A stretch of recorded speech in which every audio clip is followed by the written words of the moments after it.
لیکن آج کل کی عورتیں دیکھو، پاکی محبت کا بھی ذریعہ ہے. پاک و صاف انسان رہتا ہے تو لوگ اس سے محبت کرتے ہیں. جیسے ہم تم کوئی کے گھرے مہمان بن کے جاوا جاتے ہیں، اور گھر سے اگر کوئی چھوٹا لڑکا صاف ستھرا کپڑا پہن کے نکلا تھے تو مہمان اس سے محبت کرتا ہے. کبھی گالے ہاتھ پھیرے تھے، کہوں چمو لے لیتے، کہوں گودی اٹھائی لیتے. بولو. اگر ہی میرے گھر سے لڑکا نکلے کیونکہ بلو بلو ناکے بہت ہوئے تو بتاؤ کہ کوئی چمہ لی؟ کیوں؟ صفائی ایمان اسلام، صفائی مسلمان کی فطرت میں داخل. ہماری ماں بہنوں کو بھی چاہیے. لیکن آج جائیے مدرسہ میں، کہیں مولانا صاحب تنی کچھ بنائے دو، کہیں کہا بات، کہیں ہمرے گڈوا کبا کے تو ہمرے لنگ نگاہیں نہیں اٹھت. بتاؤ جب مہینہ نہائی ہو نا تو آدمی کے نگاہ اٹھی.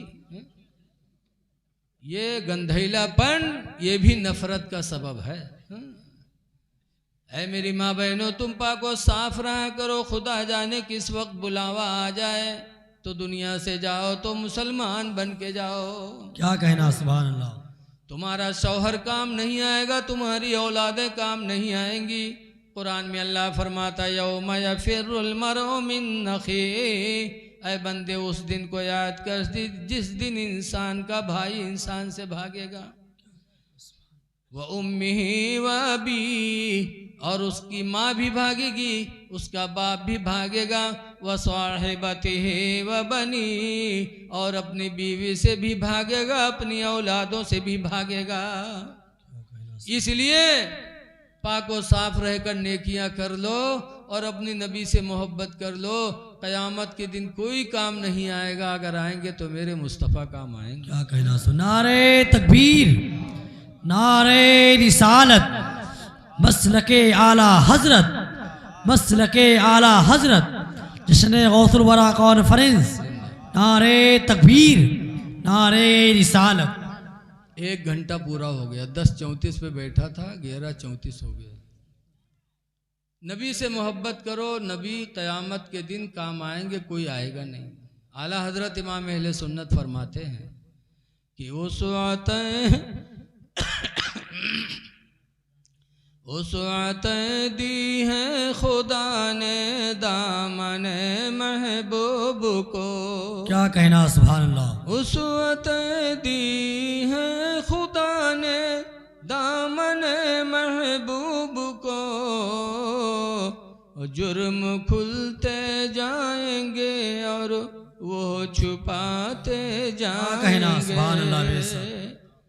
لہذا اے لوگو اچھے اعمال کرو، نمازوں کی پابندی کرو، پاک و صاف رہو.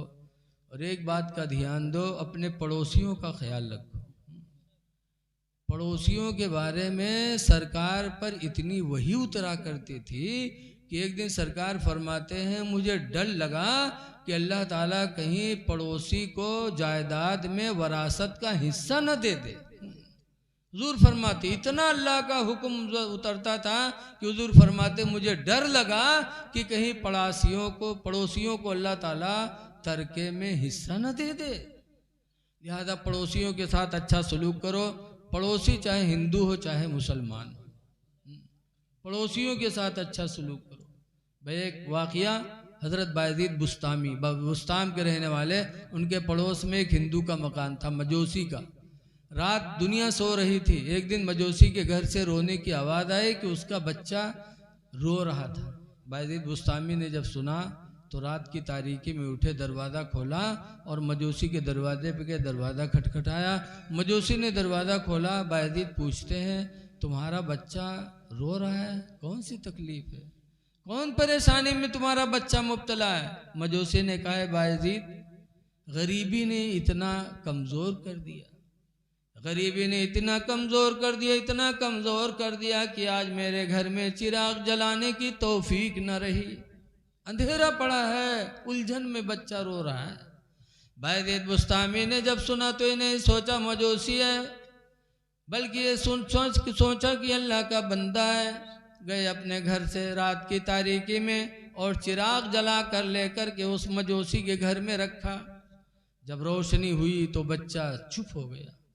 جب چپ ہوا تو مجوسی حیرت میں پڑ گیا اور تعجب میں آ کر اپنی بیوی سے کہتا ہے میری بیوی مسلمان کتنے رحم دل ہوتے ہیں، کیا کہنا کتنے رحم دل ہیں بایزید، کہ ہم مجوسی وہ مسلمان لیکن میرے بچے کا رونا بایزید کو گوارا نہ ہوا۔ رات کی تاریکی میں آ کر خیریت بھی پوچھی اور چراغ جلا کے لا کے میرے گھر کو روشن کر دیا۔ اے میری بیوی، جب بایزید کی روشنی میرے گھر میں آ گئی ہے تو بہتر ہے کہ اسلام کو اب دل میں داخل کیا جائے۔ تو وہ مجوسی بھی کلمہ پڑھا، اس کی بیوی نے بھی کلمہ پڑھا اور سب کلمہ پڑھ کر کے مسلمان ہو گئے۔ تو اے لوگوں، ہمارے بزرگوں نے ہندو مسلم نہیں دیکھا بلکہ یہ دیکھا کہ اللہ کا بندہ ہے، مدد کرو خدا خوش ہو جائے گا۔ مسلمان ہیں تو ہمیں مسجدوں کو آباد کرنا پڑے گا، مسجد میں ہمیں جانا پڑے گا،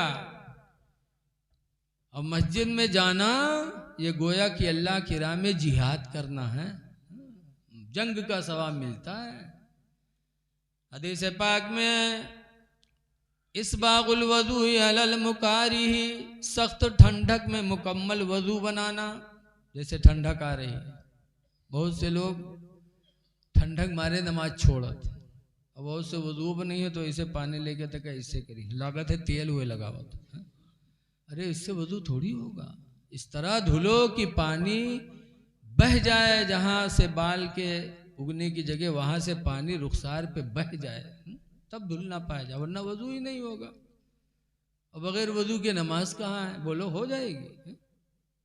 الوضوء مفتاح الصلاۃ، وضو نماز کی کنجی ہے، سرکار نے فرمایا جب تک کنجی تالے میں نہیں لگے گی تالا کھلے گا نہیں، اسے بغیر وضو کے نماز بھی نہیں ہو سکتی۔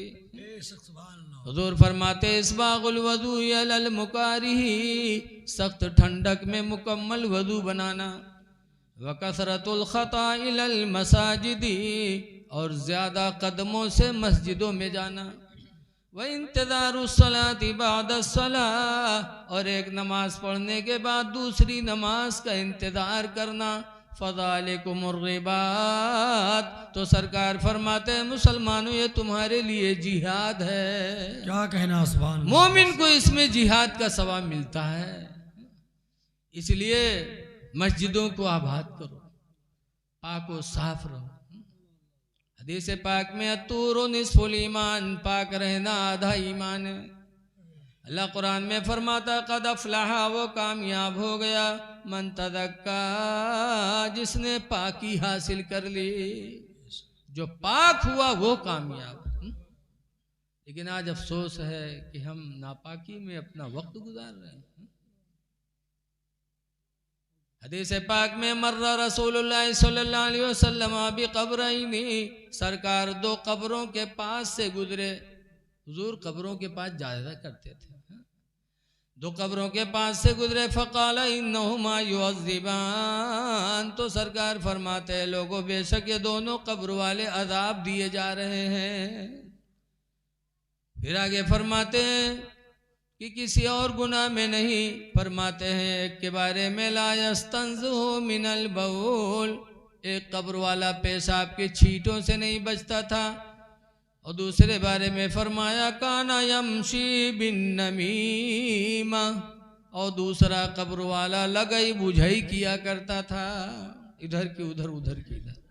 یہ میرے نبی کا علم غیب ہے کہ قبر میں کیا ہو رہا ہے یہ بھی میرے نبی دیکھ رہے ہیں، اور کس گناہ کی وجہ سے عذاب ہو رہا ہے وہ بھی میرے نبی جان رہے ہیں۔ یہ میرے نبی کا علم غیب ہوا کہ نہیں ہوا؟ بولو۔